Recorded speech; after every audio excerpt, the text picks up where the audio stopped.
1927 interview between Dr. Paul Mitchell and Hurley Goodall and Roy Buley.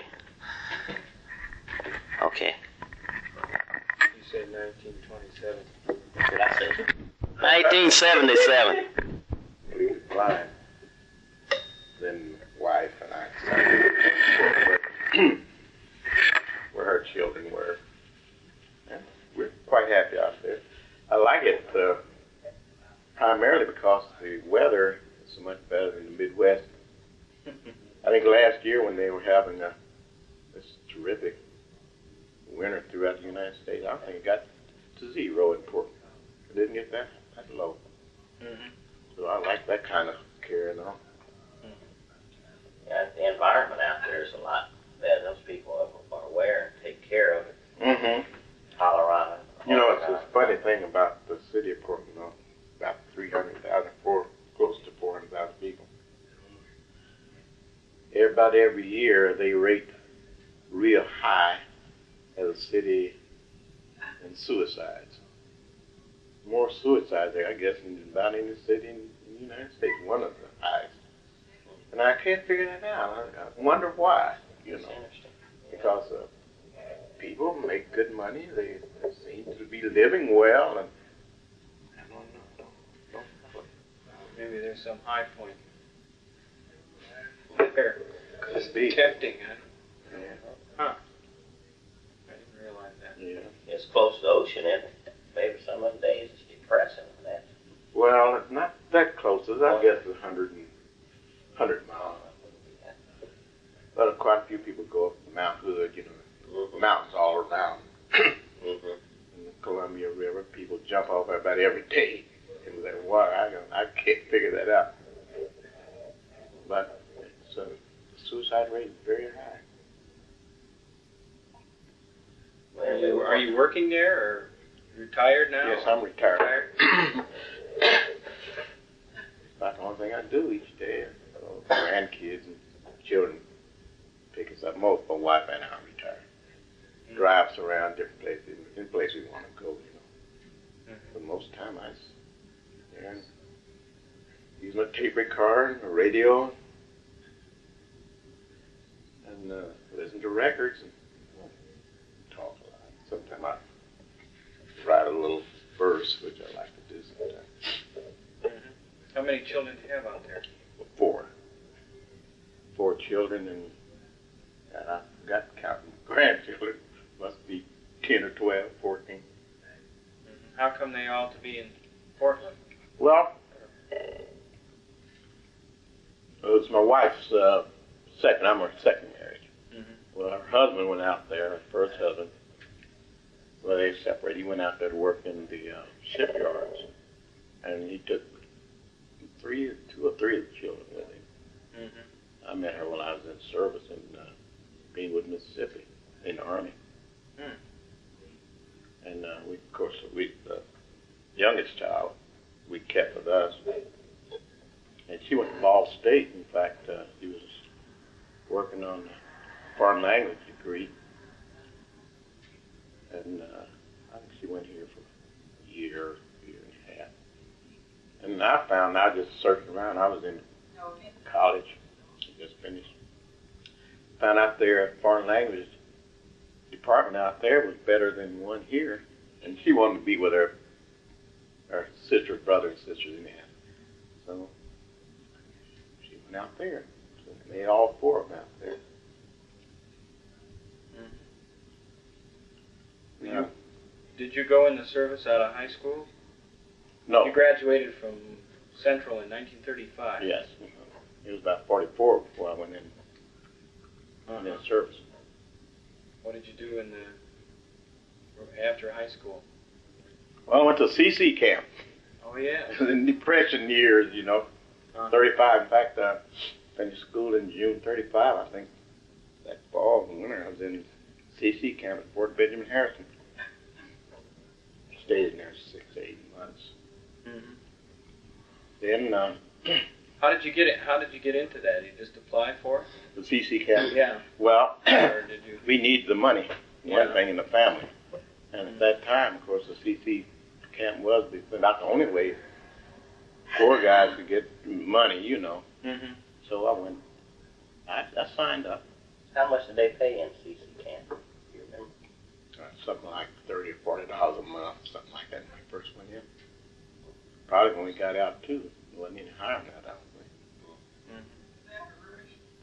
But it was a good experience. Very good. But you know, we want to talk about you anyway. You know, getting on back. You were born in Muncie, weren't you? No, I was born in Knoxville, Tennessee. Knoxville, Tennessee. When did you come to Muncie? Well, I must have been 4 or 5 years old. About 5 years old.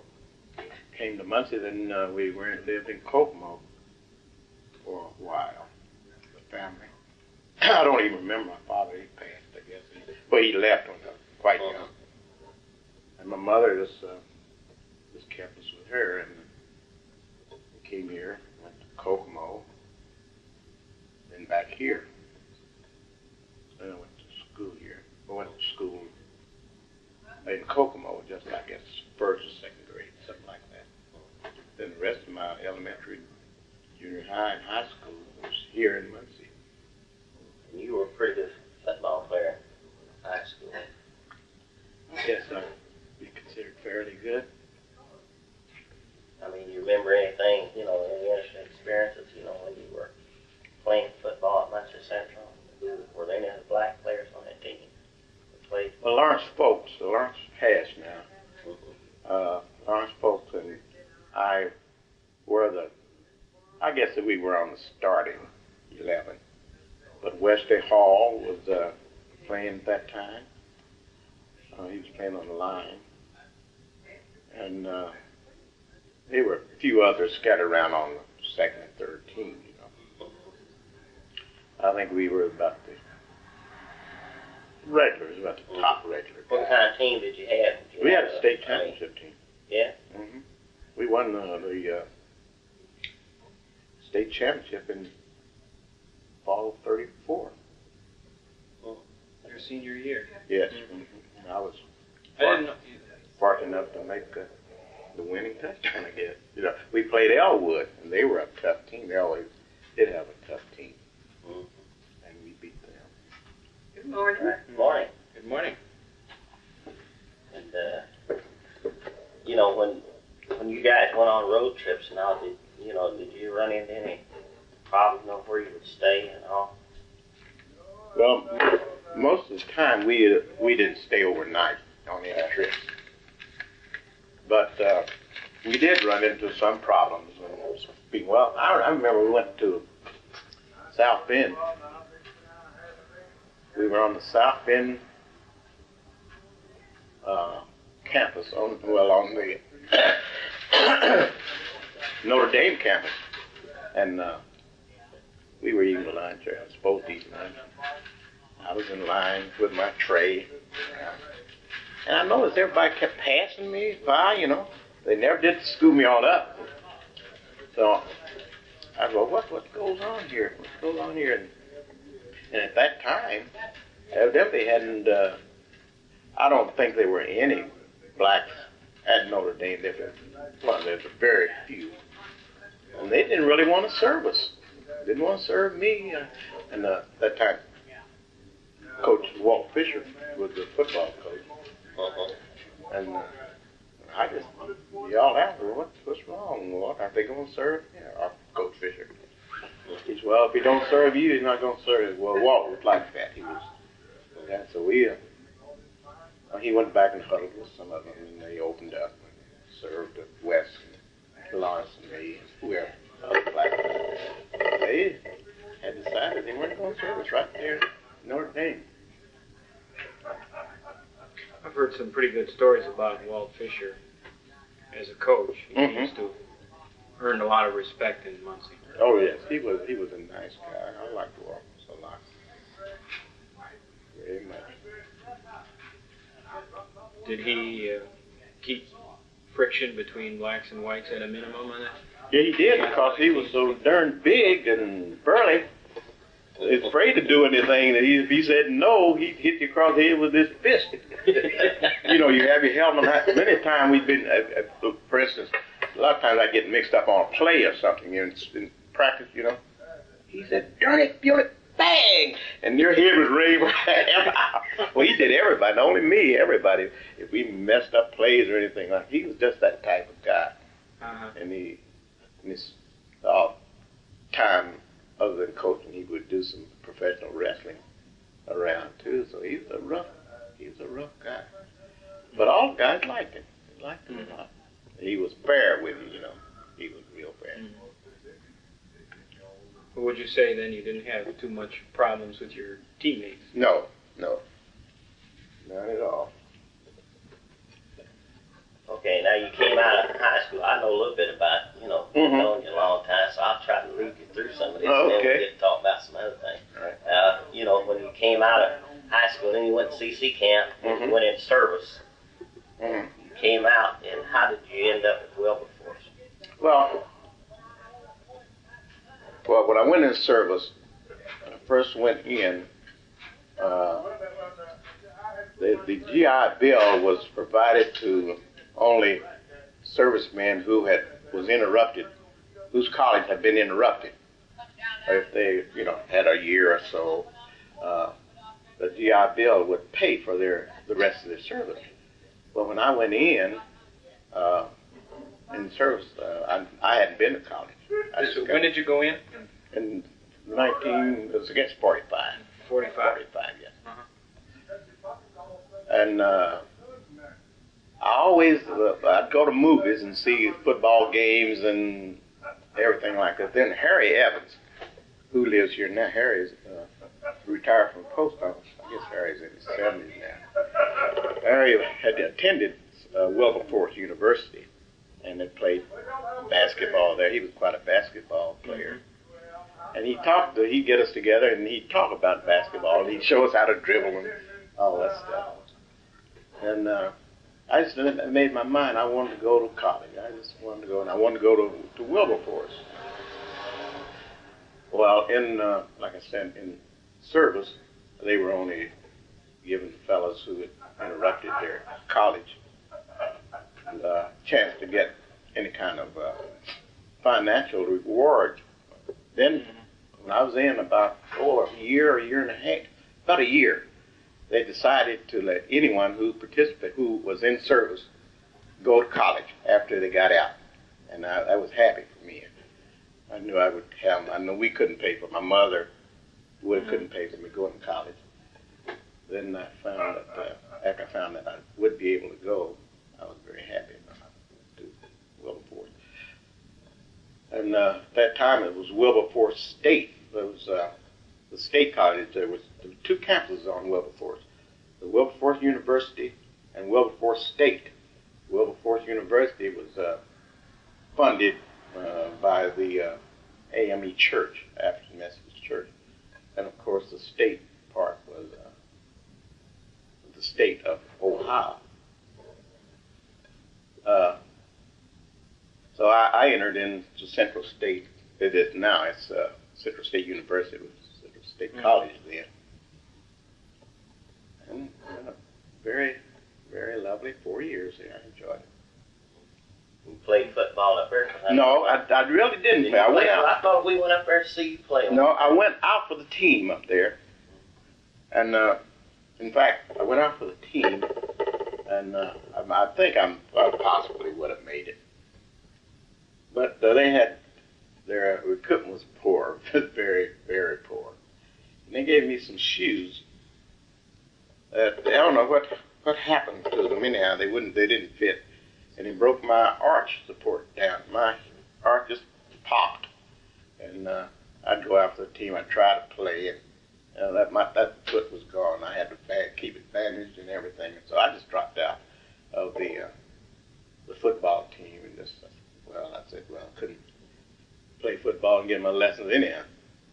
So I didn't play anymore football.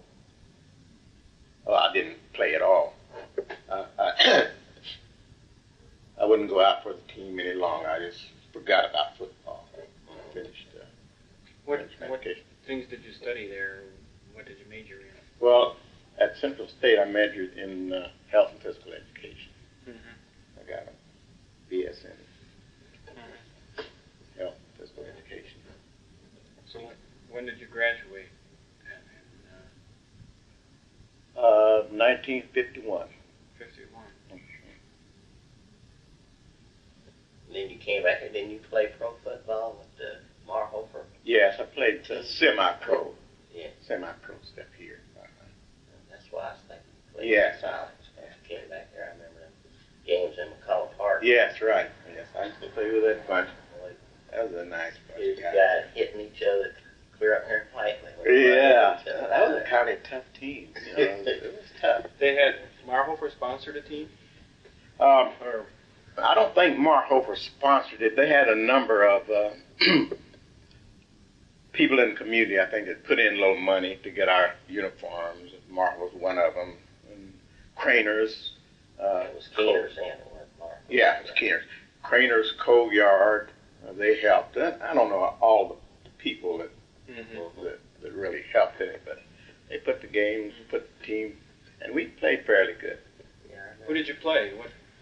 Well, around Indiana, different places. Well, Kokomo had a team. Seems like the Logan Sport had a team. There were 5 or 6 similar teams throughout the state we've played them. Something to do on the weekend? Yes. Yeah, they had good crowds. Yes, it is. They had nice crowd. 4 or 5,000. Where'd you play? And McCullough Park, we played here, yes. Yeah. They had grandstands and everything. Then it was closed. Did you get that many people out to watch a game? Yes, you know, there were a few of us who had played high school ball, and people followed us. You know, they figured we were still fairly good, and they'd come out. Of course, I played football in service. In fact, I must have played, I guess, to the largest, well, I know it's the largest crowd I've ever played. At Rizal Stadium in the Philippines. And there's a funny way I got on the team there. I was sergeant. I was a bugler. And, of course, I made myself very unpopular. A lot of guys waking them up in the morning, like that. but and they also put me in charge of some Filipino workers, and most of them were just kids, really. And they get out in that hot sun and just have to work like mad. And I've always been a little soft with kids. Instead of getting adult men, for the most part, they just put the kid. I guess kids need the money too. Well, the lieutenant who was in charge of me, I was sergeant at that time. He came around twice, and we were sitting down. I was telling the guys, they work a while, sit down and rest a while. And they'd sit, and it seemed like every time they rest here comes the lieutenant driving up in his Jeep. So he finally said, well, Buley, Sergeant Buley said, you don't know how to handle men. Said, we're paying these workers to work, and so, and you don't know how to keep them working. We're going to have to relieve you, and so on and so.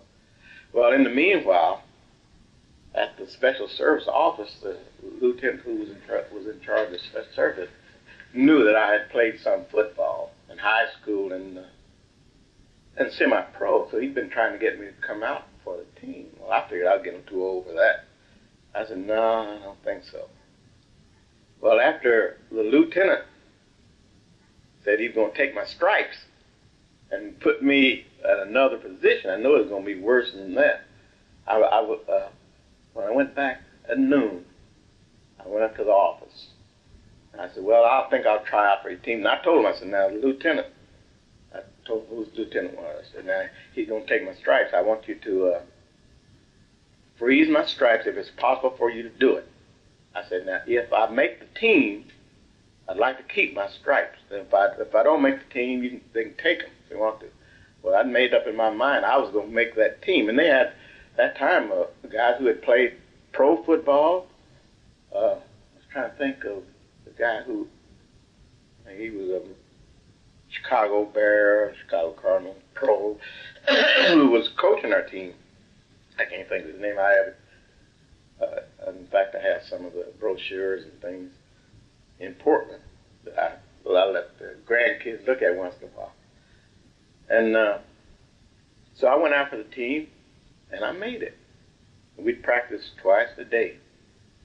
So the lieutenant who was going to take my stripe, he was real angry with me because I went over his head, you know. But anyhow, we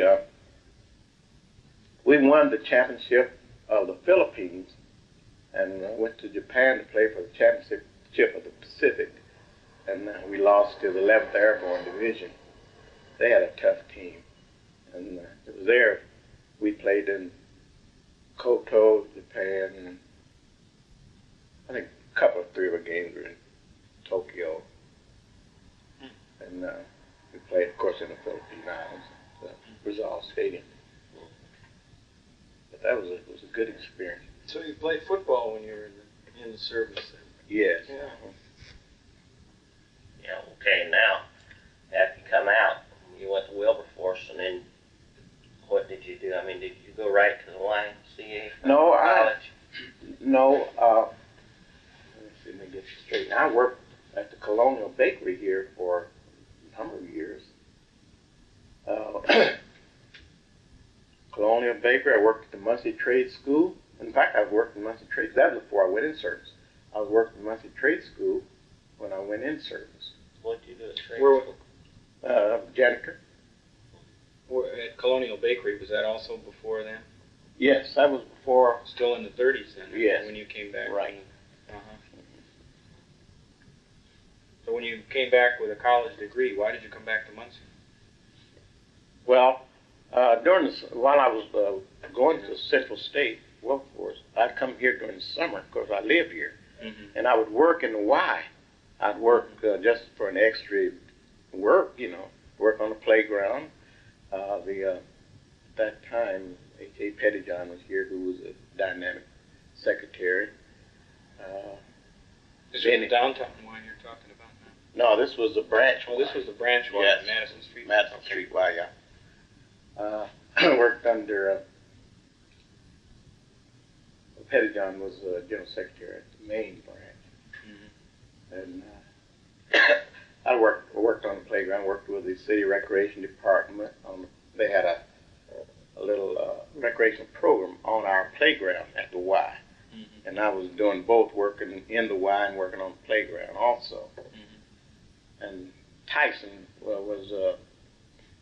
he was executive. Well, he was branch secretary at that time. And he, for a number of years, he was a very, very good secretary, and I worked with Tyson and on the playground.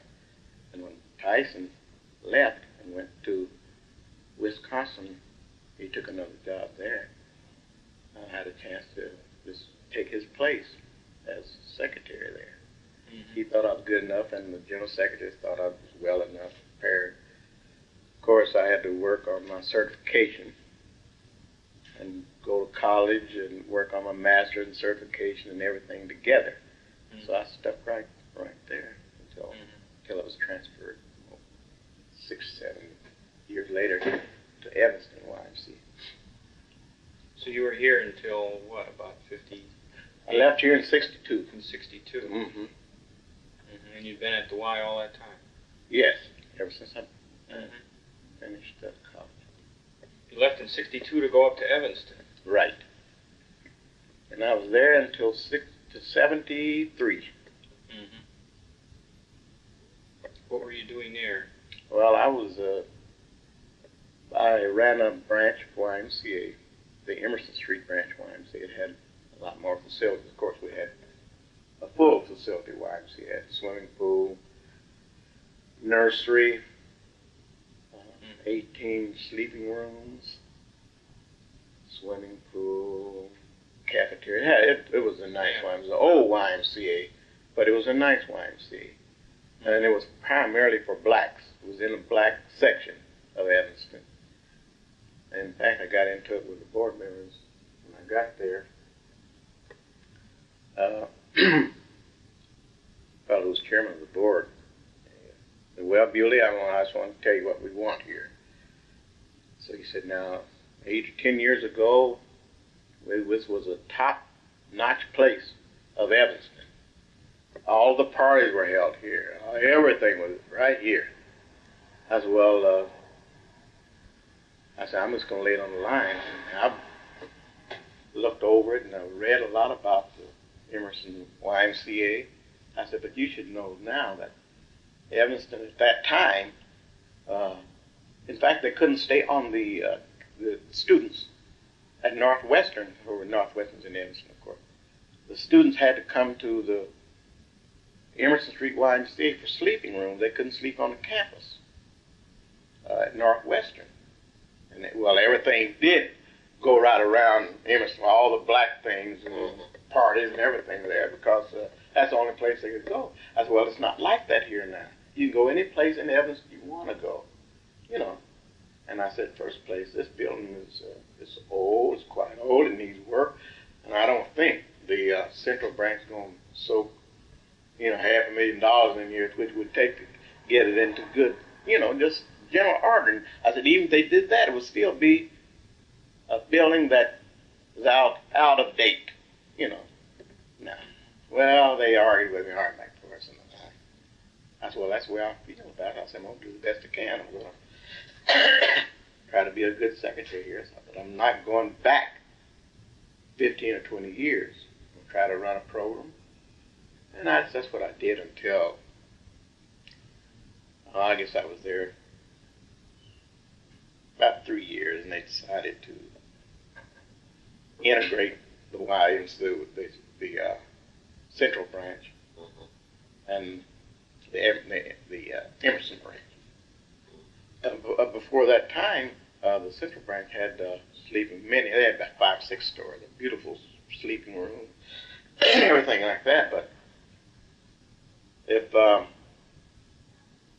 most of the time, well, all the time, if a black person would come there and want a sleeping room, they'd say, well, go over to the Emerson Y, you know. And we only had 18 sleeping rooms with, if we were filled up, no place to sleep. They wouldn't take them. So we had that kind of situation there. But after I went over there, I did some work in helping to integrate the YMCA's. And I think we did a fairly good job of getting things going pretty good. And I left us. They had to include blacks in just about everything. Was there any effort to do that sort of thing in Muncie before you left, while you were with the Y? Well, the only time that happened was, in fact, that's one thing that caused me to go to the Tui Pool situation. See, the black kids could not swim at the Muncie YMCA, and we had no other place to swim other than out in the creek, stone quarries and places like that. And at that time, the mayor was Mayor Tui. And in fact, I was on the Human Relations workshop, and Mayor Tui was on it too. And I told him one day while I was there, I said, Mayor, I said, this summer now, when the pool opens, the Tui pool opens, I'm going to take some kids out there. No, don't do that, Buley. Now, you're getting ready to start something. I said, well, it'll be started. So I planned to, I said, no fighting or anything like that. I said, it'd be good if you would tell whoever's selling tickets to sell us tickets, because we'll be out there ready to swim. That's all we want to do is swim. Because I used to, when I was in grade school, I had to walk past Tui Pool to go to McKinley and go, you know, any place. And I see all them kids swimming. It would be so hot and sweaty, and we couldn't swim any place. And I knew then that the black people who own homes and own anything, you know, had to help pay for it through their property taxes and different taxes. And I told them that. I said, after all, you know that the black people are help paying for the pool. Yes, but give us time now. Give us time, it'll work. I said, it hasn't worked in 50 or 60 years. I don't see how it's going to just work, you know. If it was going to work, it would work in that time. Well, I said, well, I'll just be frank, I'm going out. Well, Jack Young, who I played football with at high school, was the chief of police in Muncie then. Well, when opening day came, well, he called me a week before opening. and said, Roy, this is Mayor Tuitt. You still plan to go through with that? You was telling me. I said, yes. Yes, I'm going. I'll be there. Well, evidently he had talked to the people who were going to sell the tickets. Well, so we've arranged to sell you tickets. And said Jack Young, who's chief of police, will be out there to see no one gets hurt. I said, well, that's fine. We'll be out there. Well, it took 30 kids, and we went out. And we were in line like everybody else must have been. Got 150 kids in line or more getting their first swim season. And when we got in line, well, they laid the names on us. They called us everything on earth. And I told the kids, we met at the branch, I told them, now we're going out here to do this. No fighting. I said, they're going to call you a lot of names. I said, you just have to swallow it. No fighting. Okay. Well, when we went in, they sold us the tickets. We went in. As soon as I went in, I was never been a great swimmer. In fact, I taught swimming at Central State, but I was a poor swimmer in the class. When I was in class, I could swim. I could keep myself afloat. I could swim fairly good, but I wasn't a great swimmer. One of the big burly guys said, what did you come out here for? I said, we came out here to swim. Well, I'm going to tell you, I'm going to drown you. I said, well, be two of us at the bottom. Well, I knew I was powerful enough. If I got a hold of him, he wasn't going to get away. I said, well, there'd be two of us, drowning. And there was one girl, she was a student at Ball State who was a lifeguard there. So she heard it. She said, nobody going to bother you. She said, just cool. She said, if anything happened, just be all right. We're here to protect you. I said, okay, thank you. And we swam for half hour or longer. And we got out. When we got outside, there were more kids that huddled up, pulled their shirts off of them. They were going to fight, just three of them of us, And they called us all kind of, and Jack Young was there. He said, now Roy said, ain't nobody going to bother you. He said, just go on, everything's fine. I said, okay, Jack, okay. Well, I had just bought a 1956 Chevy, I think it was. New one. My first car I ever owned. And it was out on the parking lot. When I got out, I was going toward my car, and they were still yelling at me, calling me names. I looked up and saw one kid sitting up on the hood with his feet, muddy feet. And that's the only. Now, I wasn't really angry during all that time, all those names and things. But when I saw that, I got the hell in it. And I made up my mind. I said, okay. I said, well, you better get off. I'm not going to get it. You like so-and-so. But I was going to get in there and just start going. If he fell off, that's just him. I was going to take that chance. But when I started the motor, I guess he could see the hell in my eyes, so he jumped on off of there. And I went on. But I'm glad he did get off, because I think I would have rammed him or thrown him off or anything. I was, boiling in the inside, and I was mad because I had a new car and he had it muddied up, But that's about the way that thing ended. Do you remember who the three kids were who was with you? Yeah, James Johnson was one. And see, I think Dr. Smith's son, Dr. Smith's son was another one, Finley. Ted Finley. I got to check. James Johnson. Yes. What's James Johnson? Bootsy's brother? No, we call him Rail. Oh, yeah. Yeah, he lives in Milwaukee now, yeah. I think. Okay, I know who you're talking. I got to check to make sure now. These were the three guys. I'm almost certain. How old were they, Bob? Oh, they 15, 16 years old. Mm-hmm. Not little kids. No. They were just 15, 16 years old. Well, James always been a little kid. Even when he was 15, he just was puny guys. Yeah, some of the things I read indicated LeVan Scott was with you somehow. No, LeVan wasn't with. I read that in the in the book myself. Dick Evans taped that book and sent it. Taped the history and sent it to me on tape so I could hear it through tape. Then I have the book myself. But when he got to LeVan was there. Well, LeVan wasn't with us. No, he didn't go out there with us. He might have been there someplace, but he didn't go out with us at all. Did you go back the next day? No. Well, back to pool? Yeah. No, I didn't go back. Well, what they did, they closed the pool after this incident happened. I think one of the black kids, one of them went over. At that time, they had opened up the stone quarry or something over here for another pool for disposing for blacks. Somewhere over there. And evidently one of the kids went out there and told them how they treat us. So some of the black kids came over to Tui's, and they thought there was going to be a big fight. So they closed Tui's down and they closed the other so-called black pool down. And that was closed for a week or so, I guess. It was about a week. They closed both pools. And that was my last association with the pool situation. But after that, I guess it started working. Yeah, well, they had to open it up because, you know, it was obvious that it's a violation of the law, what they were doing. So, Yeah, I think that at least it opened a lot of people's eyes. Uh-huh. It opened a number of people's eyes. But and after that, black youngsters went over and Yes. used it. Yes, that's true. How about with the Y? Was there ever any effort to, during that time, to say close down the branch Y and integrate the downtown? Was the downtown one really integrated?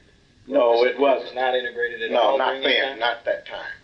But later, I guess, it finally did integrate on a small degree. I think. I don't think it was ever completely integrated. Probably not still. Yeah, I don't know that much about the YMCA here now. it's better now. Yeah, I guess it's you know, probably you can do what you want to do. Yes. You know, it's kind But of that time, well, I remember Earl Carlton was general secretary then. Earl Carlton. Carlton. Yes. Earl now, I think he's in Florida. Last I heard, he was he retired from the Y, I guess, his years and everything else. He was running either a senior citizens home or something down there. He was a brilliant guy and he knew his work. But he called me in after the incident.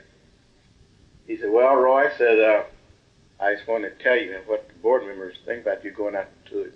I said, what do they think? He said, "Well, they don't like it." I said, "Well," I wasn't doing it primarily as a white secretary. I was doing it as a black citizen, you know.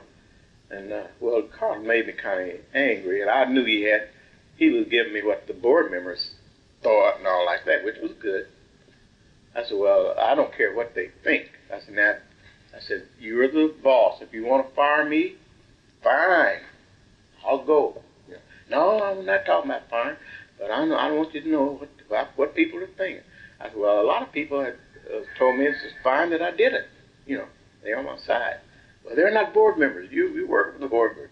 I said, "You do, since you are the general secretary, you're the boss, you do what you think's right. That means I'm fired, then I'm fired. I'll have to give me another job someplace." "No, I'm not thinking about firing you. No." I said, "Well, if I had to do it all over again, I would do the same thing and hope that I could do it better."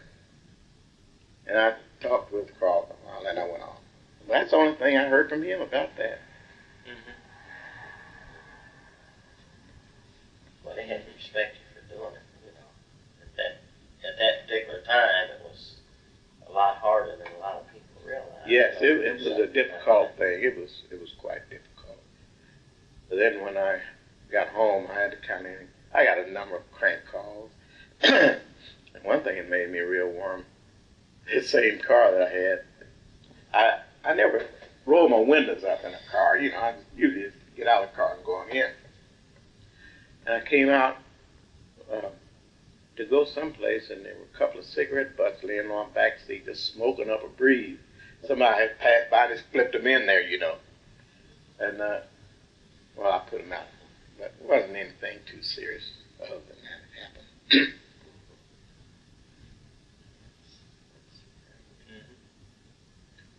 That was a landmark in this community. I think that incident there began to change a lot of things. They've been changing ever since. So. Yeah, I think that might have kind of opened a lot of people's eyes. It might have. Yeah, I remember Fred Henshaw and some of those people who were, I think he was on the Board of Works at that time, or something. Yeah, Fred was. You know, of course, Fred was pretty well known. Yeah, I think Fred was at WLBC.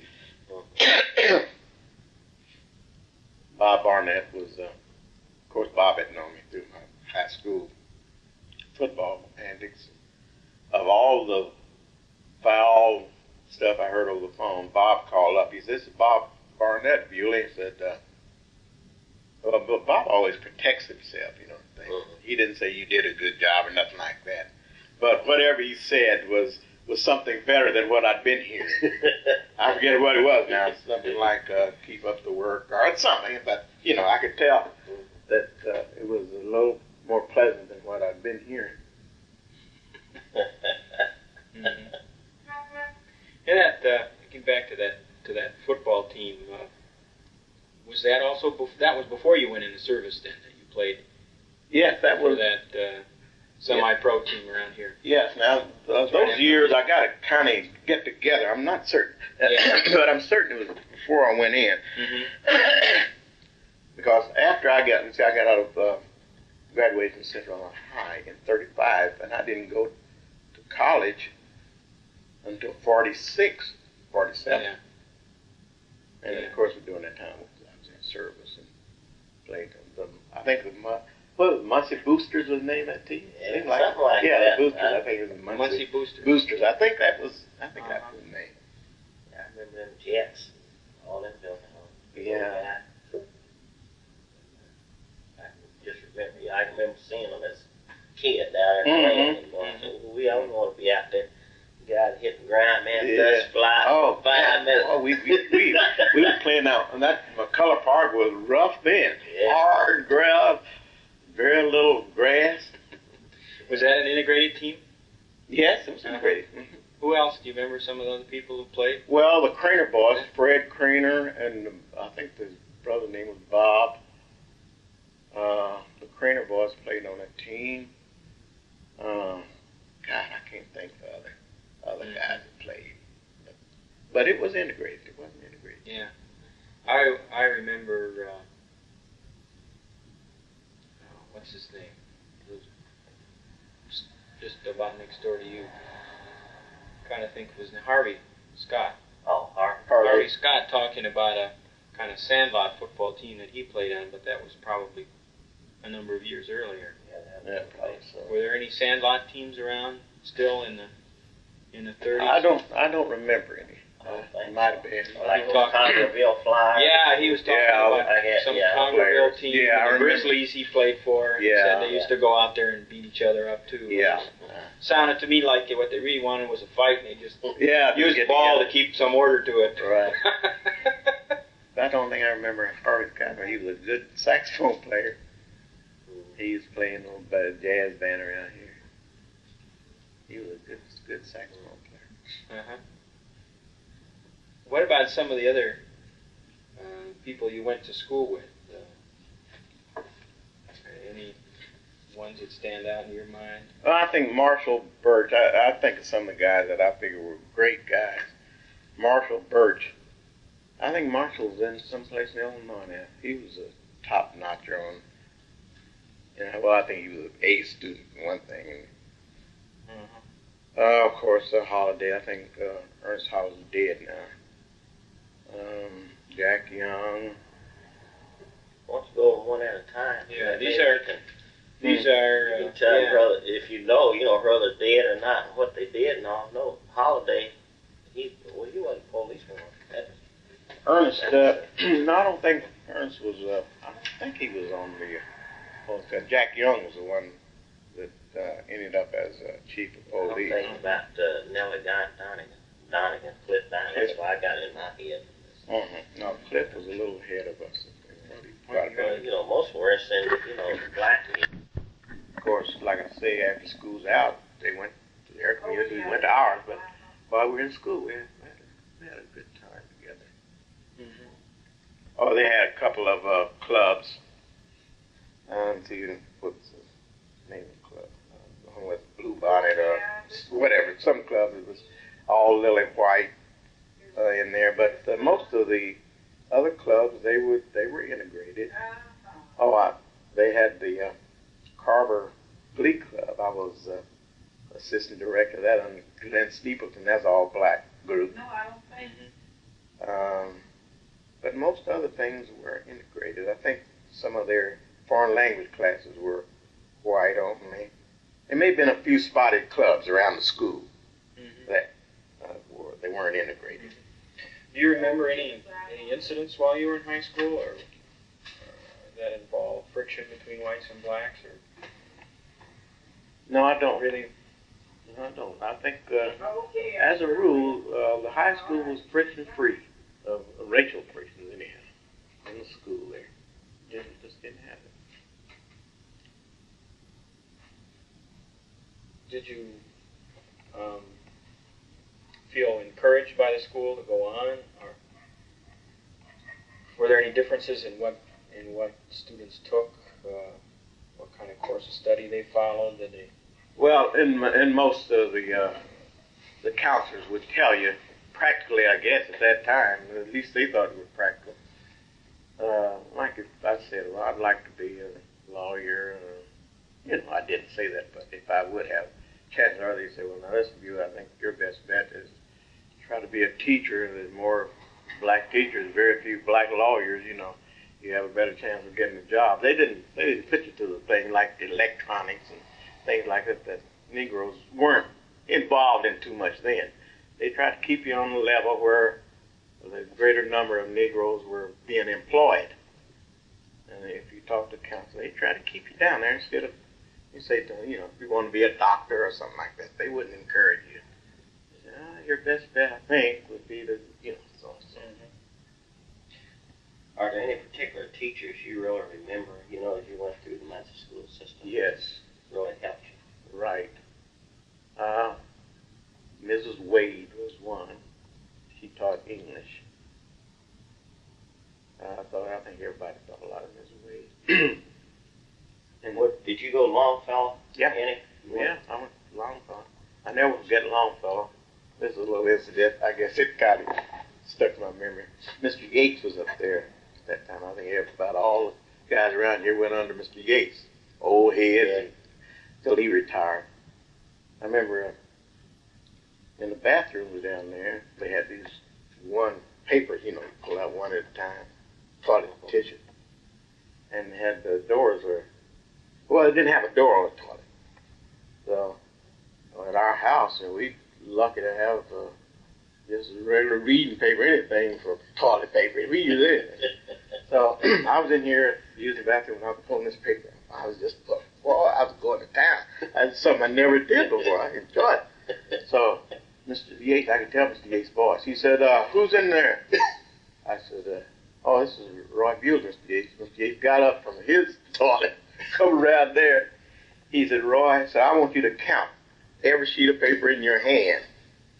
And I counted one at a time. I think it must have been 40 sheets. And he gave me a good lesson. And he said, Roy, you got 40 sheets of paper. That's 40 sheets. That's enough to wipe 40 people behind. And you're wasting it. Well, he gave me a lecture of my life right there. And I said, okay. And he made me push it all back up in there. All about 3 sheets. I never will forget that. I said, well, that's one thing that stuck to me all my life, not the waste thing, something else.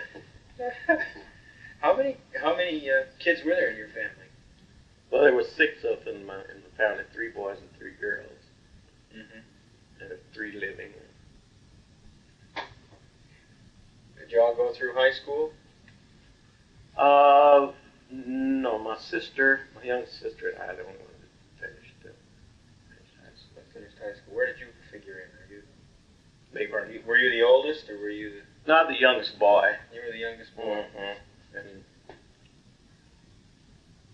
I was back with 4th, I guess. Well, 5th, because my sister's one younger. Yeah, so only the 2 younger ones went through high school. Yes, right. Did that make quite a difference in the family that you went to high school and the older ones had? Not really. They got behind me and just pushed me. They were glad to see me go because, in fact, if anyone else had been ready, we couldn't have made it anyhow with our income, which was nothing. So they were happy to help get one through. You had your mother and 6 kids here. Yes. Where did Yes, we lived in White, yes, on Butler Street, on this same street, most of the time down in the next 2 or 3 blocks. We lived here, we lived on Burns Street, 2 or 3 places we lived on Burns Street. Then we lived on Madison Street, too, when they built apartments lately in the years. Well, did the older kids all have to work? Did they go out on their own, or did they stay home and work? Well, some of them went with other members of other families, you know, aunts and things. We kind of separated some. But see, my youngest sister and I, we stayed with Mom most of the time, and my sister that passed. There were about 3 of us that stayed close with Mother, and others with different aunts and different other relatives. Would you say still in 1935 that graduating from Central was an unusual thing? I think for a black youngster. Well, I think it was unusual in the sense that if you could graduate from any place in 1935, which was the height of the Depression, you were doing great. You were really making it, because we were lucky to even get a chance to carry lunch to school. What we ate for breakfast was just about it. And but you know, close along. And if you happen to be in athletics and something to kind of stir you along, help you go. You think that made a big difference? It the fact did. that you played football. Yes. And did all that stuff. Yes, it helped my mind, you know, because I wanted to get. I love to play football. And I would go to school just to play. Well, as one reason to go to school just to play football and track. I was on a track team too. Did the school do anything particular to keep you there? Not really. Not really. They gave you the same hard knock as anyone else. You just came to school and got your lessons. That was it. Yeah. That's the only thing you got out of it. When you came out, did they try to help you get any scholarships or anything like that to help you form No. There were a number of people. In fact, I remember when I got out, the coach at Tennessee State that came, I guess came all the way from Tennessee State up and tried to get me to come to Tennessee State, of course, that time. Well, they offered partial scholarship. They didn't have that much money down at Tennessee State then. But I would have to still, if I went, I would have to take some money with me, maybe $100 or something like that. No way on earth for me to get, from my family, to get a hold of $100. So I'd had to turn that down. Sorry, I'd like to come. Do it. But it really wasn't a common practice for high schools to help black or white athletes get No, scholarships. no, not then. Wasn't part of the No. scene. Yeah. Oh, there's one thing that happened in high school that kind of got the next to me at Central High here. I've always been a good wrestler. I was strong in my body, you know, my arms and everything. And in the gym classes, I could throw everybody, I don't care how large they were. I could pin them, you know, but I couldn't get on the wrestling team. They wouldn't let black guys wrestle. And I asked, things like that always disturbed me. And I couldn't understand why not. In fact, the guy, he finally went to the Olympics as a wrestler. I could pin him so easy it would make his head swim. And he went to Indiana University and finally went to the Olympics, and he was wrestled in the Olympics. Well, anyhow, I was asking him, I said, well, why is it blacks can't wrestle? I said, why not? Why, you know, other than the old prejudice thing, is, well, you know, black people sweat more than white people, and they're hard to hold. That's a disadvantage. I said, and that's about the silliest thing I have ever heard in my life. And that's what they said. And, you know, these adults were trying to feed that in my mind, which I didn't accept. But they still wouldn't let. It wasn't until, 38, 39 before they let blacks wrestle on the high school team. That was statewide. I think that was also statewide. It might have been. Indiana, there weren't any blacks wrestling. Yes, it might have been that. But I was, of course, interested in just what happened here because it affected me. Yeah. So really, the GI Bill was a major stepping stone for you to Yes, it was. In fact, get into college. In fact, the GI Bill got me through my bachelor's and my master's degree. I had enough time. I had 38 months in the service, so that was enough time to get me my bachelor's and master's degree. Did you get a master's degree here? Yes, in Ball State. And that was in education or what? Social science. Social science. Yes. And that was necessary for certification with the YMCA? Well, it wasn't really necessary. Beyond your degree, you had to have, I think, 30 hours of YMCA professional work. That's group studies and different things that the YMCA asked you to have. No matter what your degree was, you still had to have 30 hours of special work in YMCA activities. And I got, I did part of it at Anderson College. I did the Life of Jesus. That was one thing we had to get. I did a correspondence course at George Williams College for some of my certification, and I did some at the YMCA state office in Indianapolis. Did being in that position put any particular pressures on you that you can, as you recall? Where being what? Being the secretary of the Branch Y here. Not really. Of course, the pressure, has always been, why do they have a branch YMCA, with meager facilities, when they have a central YMCA with, good facilities? And a lot of times you had to defend yourself on that. And I didn't defend myself, only that the fact that it's not integrated, it's not my fault. I just soon work up there as to work here on, I think I have as much know-how as other secretaries up there. This is the way it is,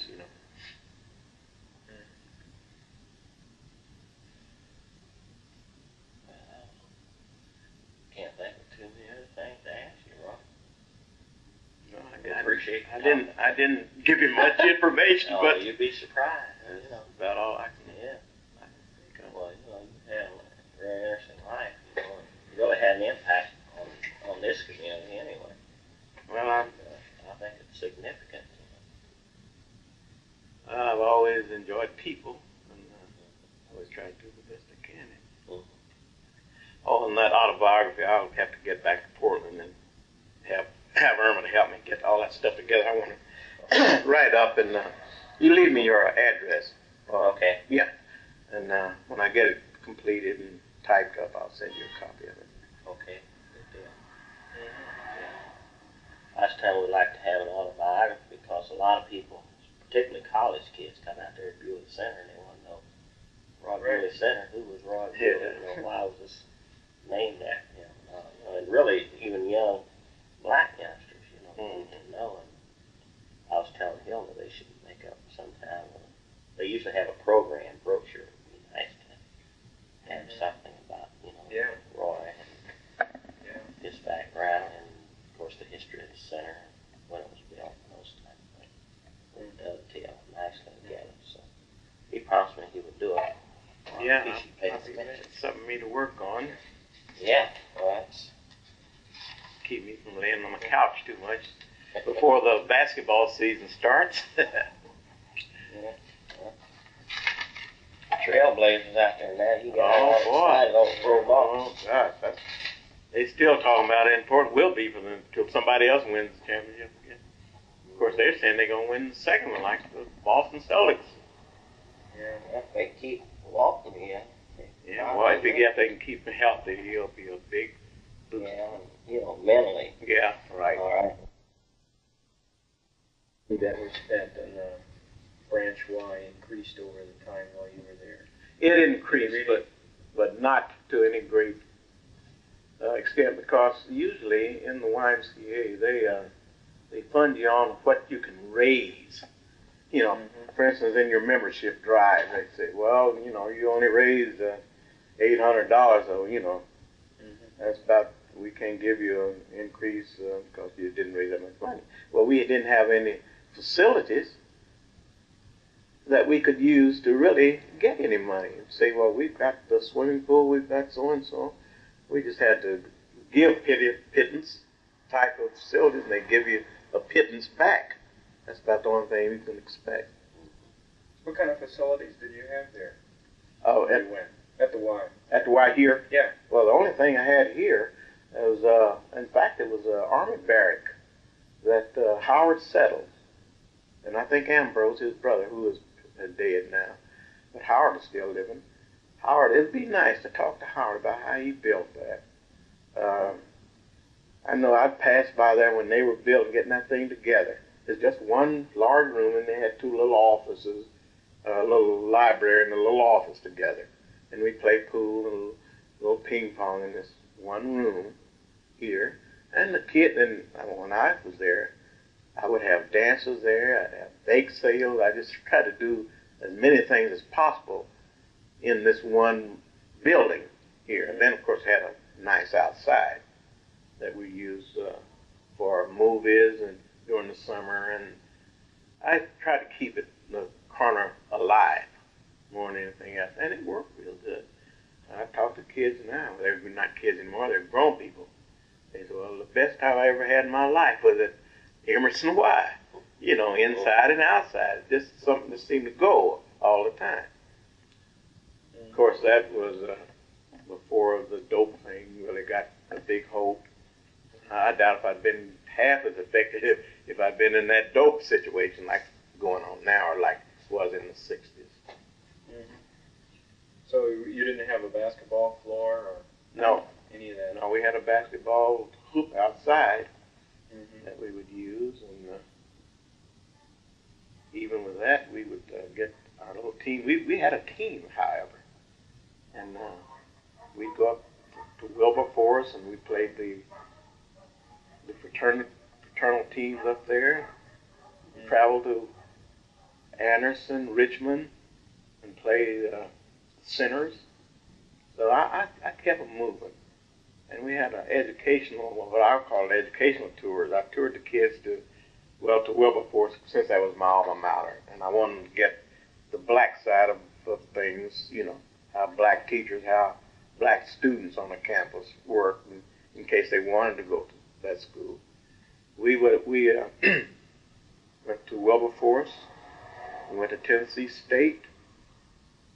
We went to about 4 or 5 different colleges, so they get the idea of a college surroundings. And quite a few of them attended to the school because they saw something there that might help them. Mm-hmm. Did you have any, were you able to do anything in the way of education, like any educational kinds of things within the building? Or? Well, not here in Muncie, no. Mm-hmm. In Evanston, we did have some educational things, little workshops and things like that. We had more room, more facilities there. Yeah. But the facility here just really wasn't. That's right. It good enough to do. That's right. We just couldn't make it.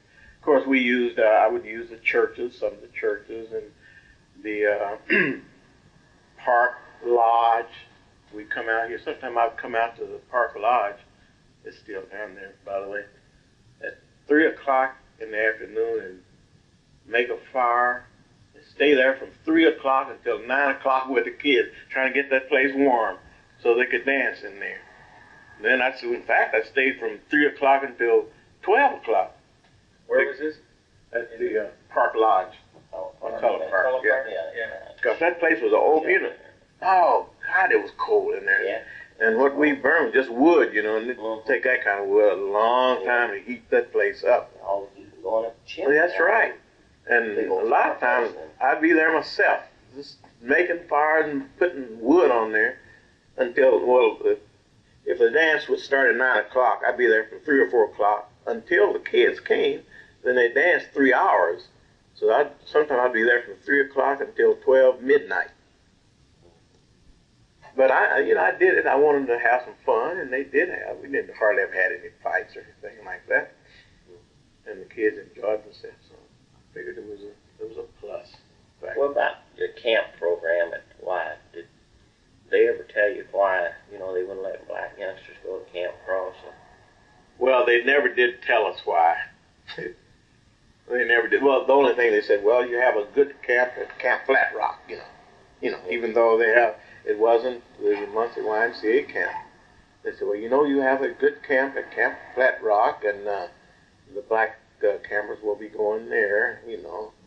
But you really, you got to the point where you got tired of asking whys. Why is this? Because they're going to give you the same old story every time, you know.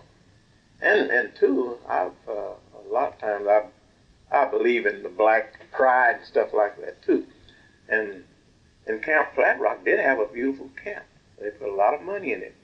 And the kids, I knew they would love to go there and spend some time there. So it didn't bother me if we didn't go to the Camp Crossley, as long as the kids went to camp and got their good camp experience. Where was Flat Rock and who ran that? That was run by the Indianapolis YMCA. It was right about 25 miles out of Indianapolis, I guess, somewhere along there. It's down central southern part of the state around Seymour. Yes. Right, so Because my kids had to go down there. Yeah. Still had no was that an Camp all-black Cross. camp, or was that? Yeah, it was black. All black. Black. That's all I ever saw now.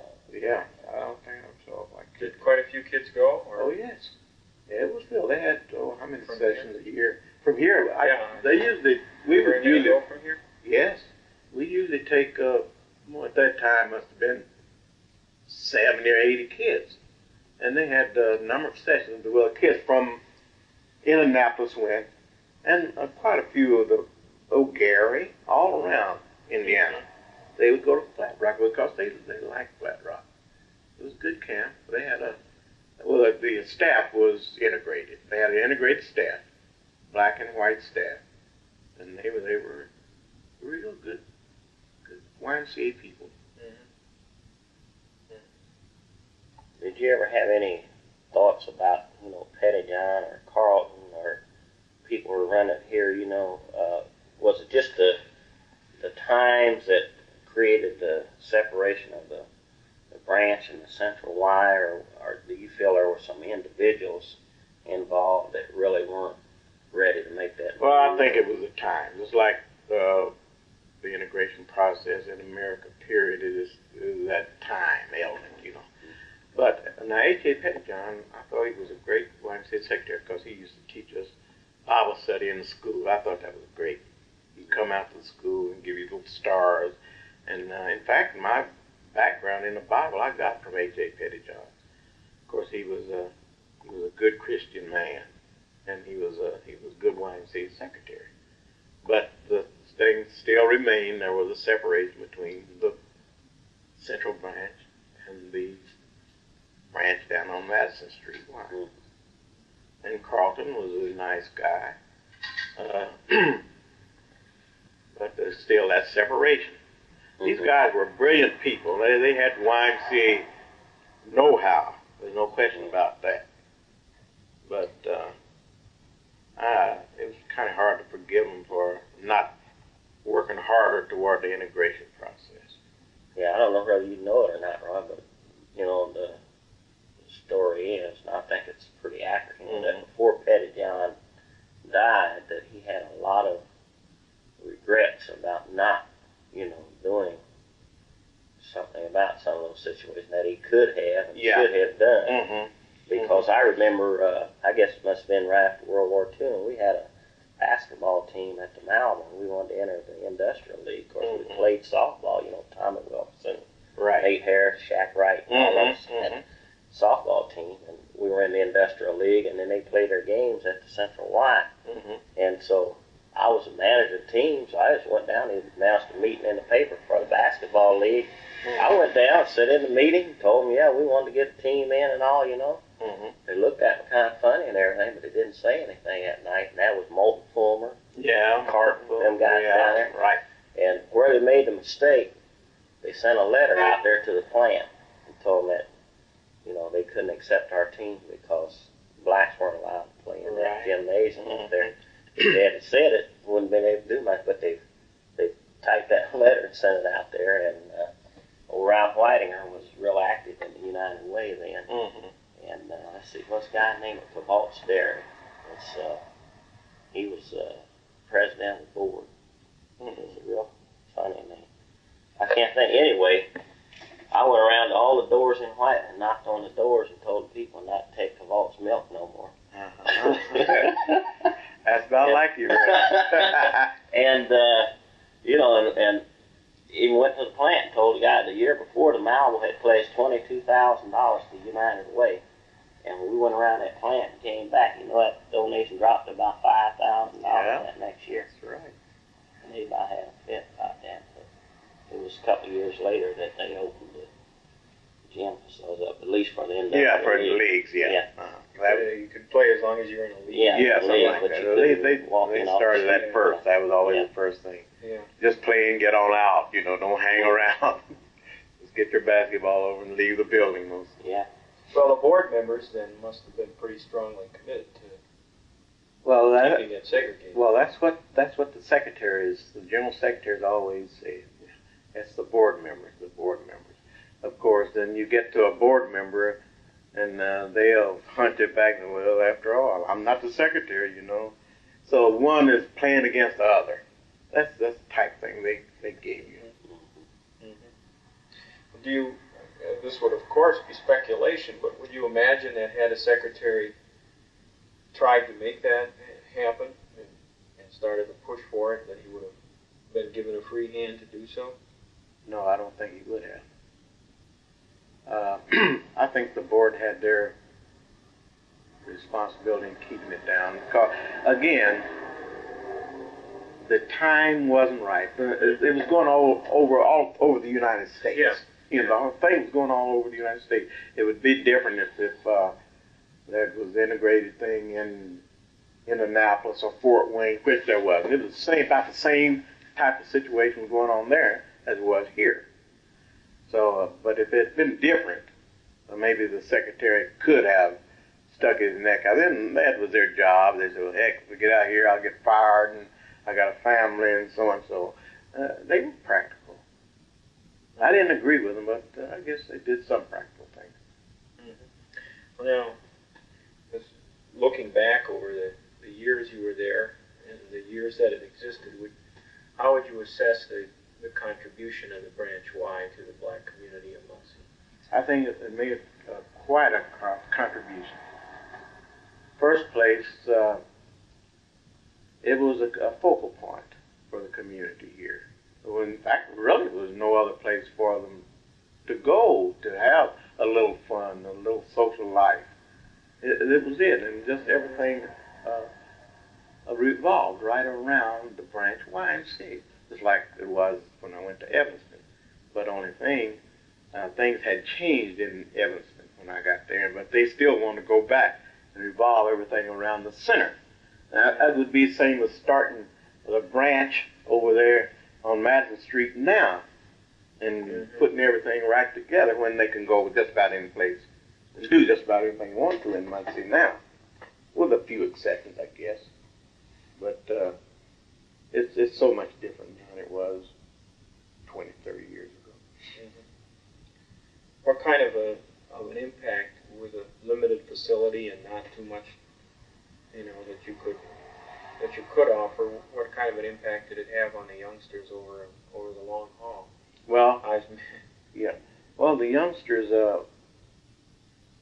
they got in this grain, so to speak, and they never thought anything else about it. We were having fun, so, in fact, some of them, you say, well, would you like to go up to Central Branch? No, I don't. What do I want to go up there for? I'm having fun here. Of course, they didn't understand the total thing about it. Yeah. But that's the way quite a few of them felt. I don't want to go up there. I'm satisfied right here. Although they were having, their facilities were meager, but a lot of them were just as happy, which didn't prove any point, which not what a secretary who has an outlook on the total thing, he could see things wasn't going right. But some kids, they're happy down here. I don't want to go up there, that type of thing.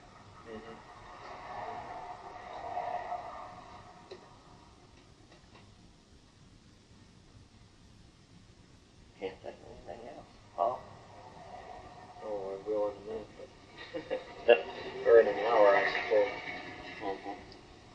Well, very good.